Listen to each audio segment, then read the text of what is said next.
Tuhan yang mampu menggerakkan raja-raja dunia untuk menopang pekerjaannya. Nah, firman Tuhan ayat 9, 1, 2, 3. Maka datanglah aku kepada bupati-bupati di daerah seberang sungai Efrat dan menyerahkan kepada mereka surat-surat raja. Dan raja menyuruh panglima-panglima perang dan orang-orang berkuda menyertai aku. Bapak Ibu yang dikasihi, para pejabat tinggi negeri itu semua menopang dia sehingga dia sampai ke Yehuda. Tetapi tidak sampai di situ saja. Di Yehuda, di kerajaan itu ada orang-orang yang membencinya. Jadi tantangan untuk sesuatu yang bagus itu pasti ada tantangan. Amin. Jadi jangan mundur, maju saja. Hari ini mungkin kita hanya lihat ini tiang-tiang, tapi saya percaya, ya, masa di mana Tuhan percayakan kami di kelas akan berakhir. Tapi karya Tuhan di jemaat ini tidak akan berakhir, akan terus berjalan. Sampai satu hari kita akan naik, mau pilih dari tangga depan ke tangga belakang. Tepuk tangan bagi Allah. Nah, Bapak Ibu, kenapa tertunda pembangunan ini? Supaya kekuatan Tuhan itu nyata.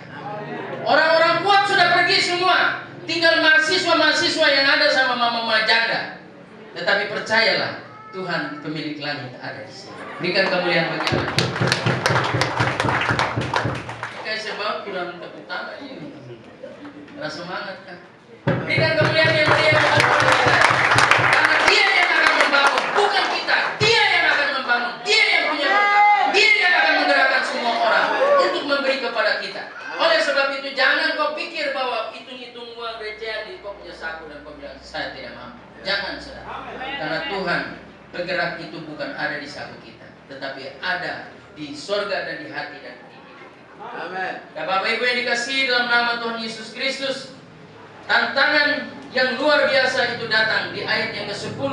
Saya baca untuk kita. Ketika Sanbalat orang Horon dan Tobia orang Amon, pelayan itu mendengar hal itu, mereka sangat kesal karena ada orang yang datang dan mengusahakan kesejahteraan bagi orang Israel. Bapak Ibu yang dikasihi dalam nama Tuhan Yesus Kristus, Tuhan ada bersama-sama dengan kita. Tantangan pejabat tinggi negara sebesar Presiden Jokowi pun ada tantangannya. Apalagi kita yang kecil-kecil, pasti ada tantangan. Jokowi sudah tetapkan satu peraturan yang mantap, ya?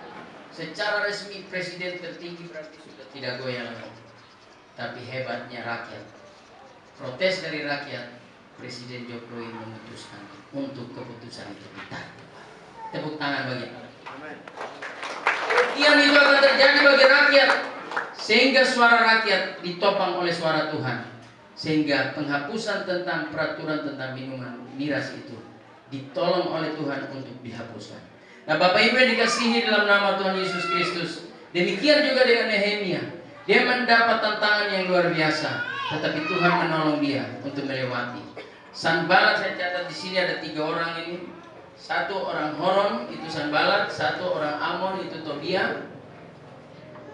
Ada teman kita di sini Fam Tobai, ya.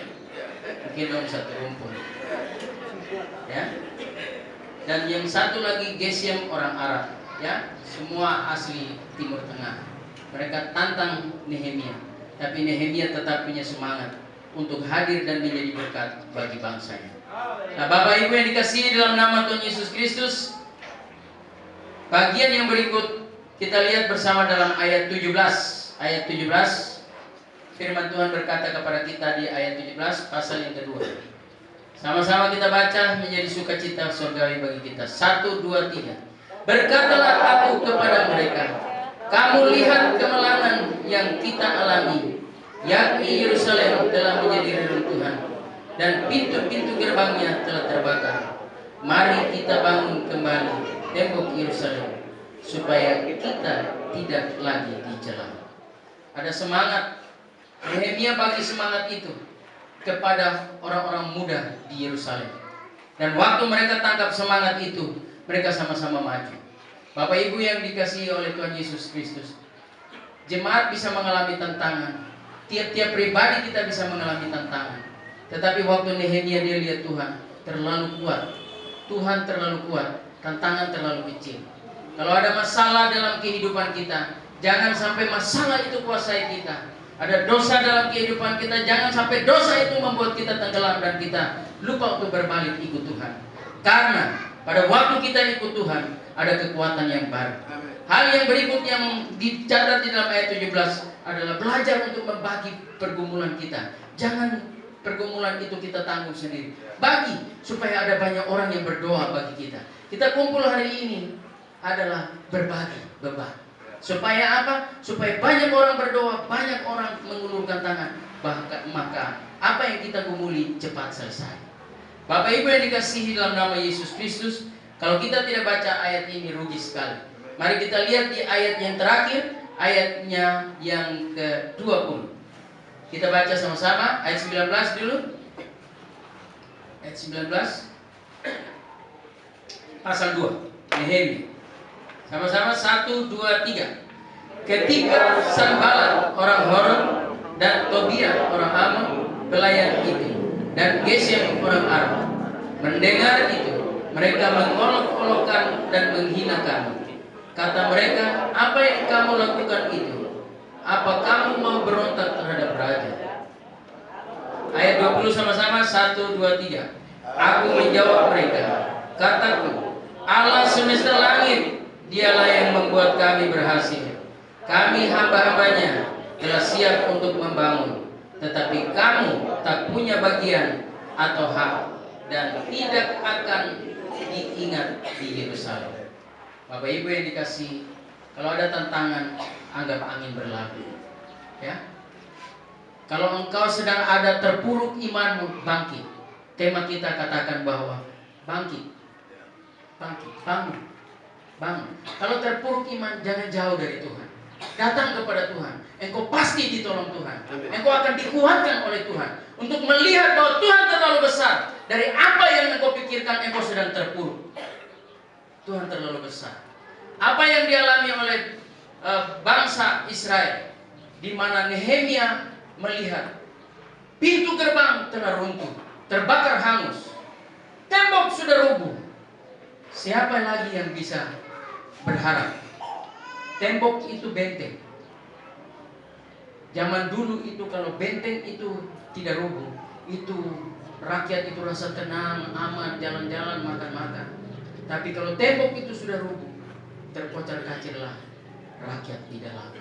Bapak Ibu yang dikasihi dalam nama Yesus, pada waktu roboh itu Nehemia tahu ada Tuhan.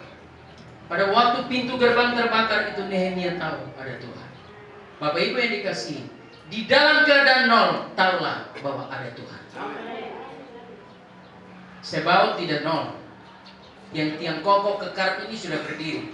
Jadi saya pikir dari tiang-tiang ini kita percaya ada Tuhan yang akan menyambungkan pembangunan ini. Amin. Berikan kemuliaan yang meriah untuk Tuhan. Masih mendengar firman Tuhan? Amin. Kita berdoa. Dalam nama Tuhan Yesus, kami mengucap syukur karena ternyata Engkau yang hebat. Tiap periode boleh berganti orang-orang hebat, dan mereka pergi dalam keabadian. Tapi Engkau tetap Tuhan yang tidak berlalu dari pekerjaan. Biarlah Engkau kerjakan yang digumuli oleh jemaat ini, supaya imannya terbangun, ekonomi jemaat mengalami kesejahteraan. Hanya karena kehadiran Tuhan, bukan kehadiran siapa-siapa. Hanya dalam nama Tuhan Yesus Kristus, firman hidup, kami sudah berdoa dan mengucap syukur atas sabda. Haleluya. Sama-sama katakan amin. Berikan kemuliaan yang meriah untuk Tuhan.